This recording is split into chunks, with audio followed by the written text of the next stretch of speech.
को जय मसीह की। परमेश्वर आप सबको आशीष दे और बहुतायत से आशीष दे।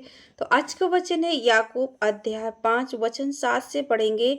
दुख में धीरज धरना। यदि आप में कोई दुख आता है, कोई समस्या आती है, कोई बीमारी आती है, तो आप धीरज धरते हैं, आप परमेश्वर के वचन पर अड़े और खड़े रहते हैं। यदि आप में समस्याएं आती हैं तो आपको क्या करना चाहिए, यदि आप में कोई बीमारी आती है तो आपको कैसे उससे बाहर निकलना है, इस वचन के द्वारा हम जानेंगे।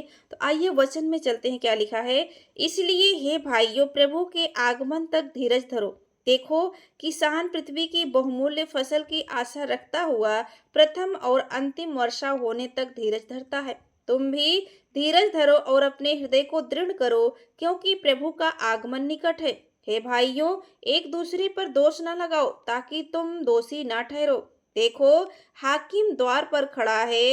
हे भाइयों, जिन भविष्यवक्ताओं ने प्रभु के नाम से बातें की, उनको दुख उठाने और धीरज धरने का एक आदर्श समझो।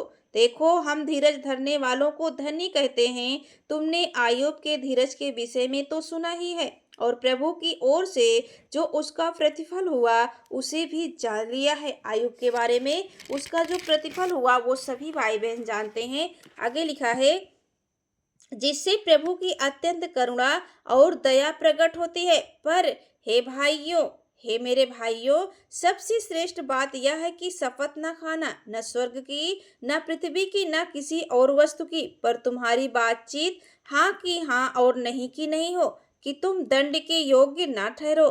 प्रार्थना की शक्ति। यदि आप में कोई दुखी है तो प्रार्थना की शक्ति आप में काम करेगी। यदि तुम में कोई दुखी है तो वह प्रार्थना करे। यदि आनंदित है तो वह स्तुति भजन गाए। यदि तुम में कोई रोगी है तो कलीसिया के प्राचीनों को बुलाए और वे प्रभु के नाम से उस पर तेल मलकर उसके लिए प्रार्थना करे, और विश्वास की प्रार्थना के द्वारा रोगी बच जाएगा और प्रभु उसको उठाकर खड़ा करेगा।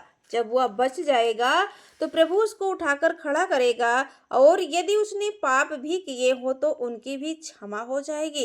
इसलिए तुम आपस में एक दूसरे के सामने अपने अपने पापों को मान लो और एक दूसरे के लिए प्रार्थना करो। अपने अपने पापों को मान लो और एक दूसरे के लिए प्रार्थना करो, जिससे चंगे हो जाओ। जब आप एक दूसरे के लिए प्रार्थना करते हो तो आप अपने जीवन में चंगाई को देखते हो, क्योंकि आगे वचन में लिखा, धर्मी जन की प्रार्थना के प्रभाव से बहुत कुछ हो सकता है। जो धर्मी भाई बहन हैं, जो सच्चाई से चलते हैं, जो पवित्रताई से चलते हैं, उनकी प्रार्थना के प्रभाव से बहुत कुछ हो सकता है। उनकी प्रार्थना के द्वारा लोग अपने जीवन में चंगाई और छुटकारे को देखते हैं। आगे लिखा, एलिय्याह भी हमारे समान दुख सुख भोगी मनुष्य था, और उसने गिड़गिड़ाकर प्रार्थना की कि मेघ न बरसे, और 3.5 वर्ष तक भूमि पर मेघ नहीं बरसा। फिर उसने प्रार्थना की तो आकाश से वर्षा हुई और भूमि फलवंत हुई। हे मेरे भाइयों, यदि तुम में कोई सत्य के मार्ग से भटक जाए और कोई उसको फेर लाए, तो वह यह जान ले कि कोई किसी भटके हुए पापी को फेर लाएगा। वह एक प्राण को मृत्यु से बचाएगा और अनेक पापों पर पर्दा डालेगा। आमीन, हालेलुया। यदि वचन पर विश्वास है तो कमेंट में आमीन। यदि चाहते हैं कि वचन और लोगों तक जाए तो शेयर जरूर करें। आप सभी को जय।